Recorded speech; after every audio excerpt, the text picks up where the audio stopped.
In the peaceful valley where Zyzio, the hare, lived, summer nights were warm and filled with tiny golden fireflies. Usually, Zyzio loved evenings, the stars, the soft grass, and the sound of the river whispering in the dark.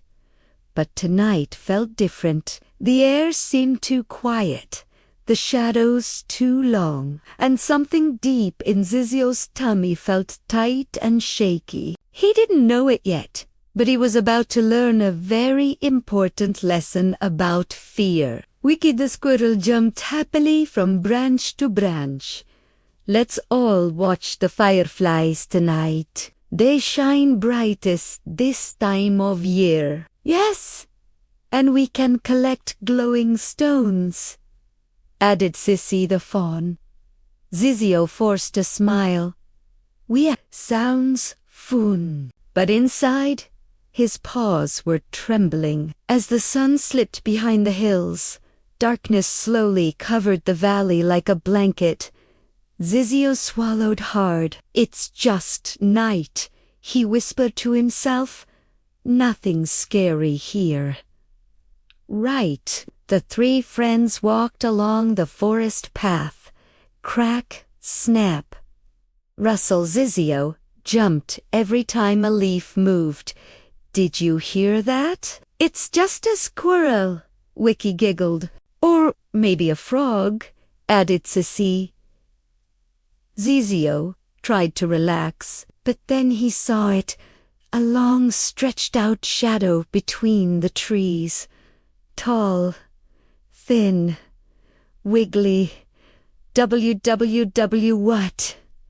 is that? Zyzio squeaked, hugging his ears.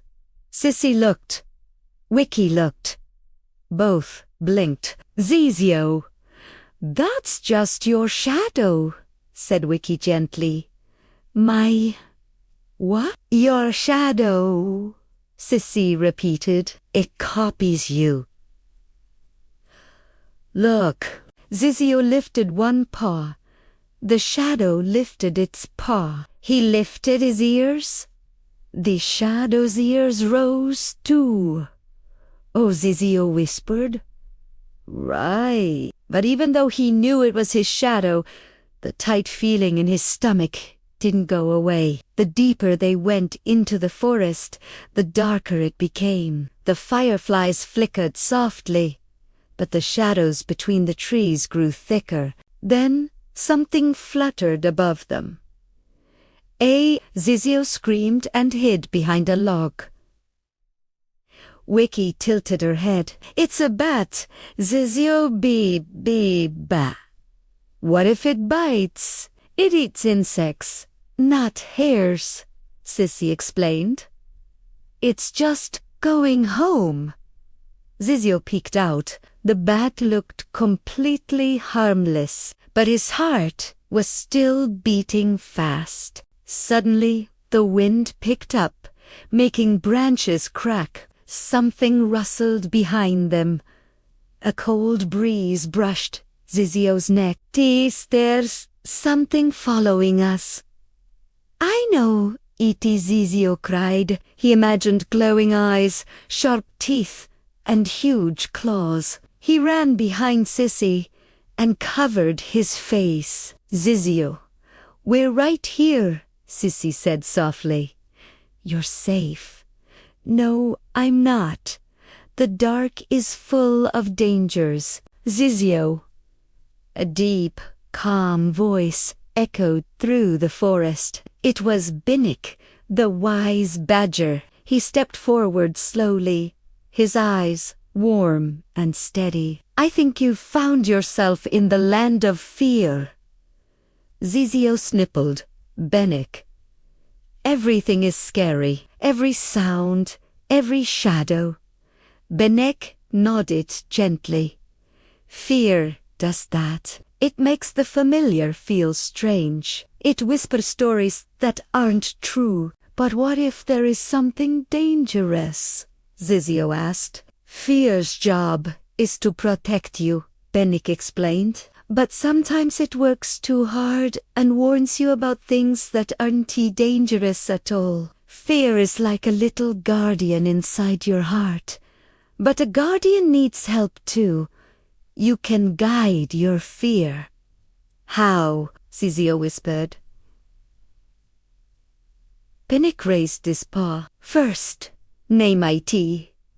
When you say, I am scared, fear becomes smaller. Second, look around. Ask yourself, what do I really see? A shadow? A tree? Third, breathe.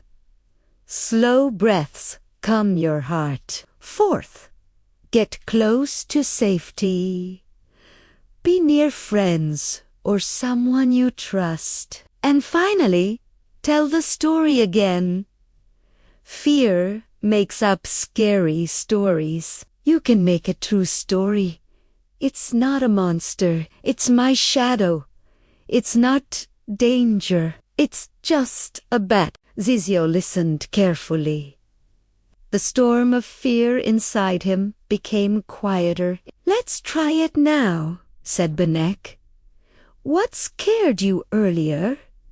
Zyzio swallowed. The big shadow. And what was it? My own shadow. Good. And the noise. A squirrel. And a flutter. A bat going home. Benek smiled. See, fear told you scary stories, but the truth was gentle. Wiki came closer. We won't leave you alone in the dark, Zyzio. Sisi touched his paw. Zyzio felt warmth, comfort, safety. The darkness didn't disappear, but it felt less like a monster and more like just night. As they returned to the clearing, something magical happened. The fireflies began to dance. Hundreds of them lit the trees like tiny, floating stars. Zyzio's eyes widened. Wow, this time he wasn't scared. His heart was quiet. He whispered, maybe the dark isn't here to scare me. Maybe it's here to show me things I can't see in the day. Benek nodded proudly. That's the spirit, little hare. And as the four friends lay together on warm grass, staring at the sparkling sky and dancing lights, Zyzio realized something important. Fear is not the enemy. It's a guide, a whisper that reminds you to be careful, but also a chance to find courage. We hope you enjoyed the story. Sweet dreams.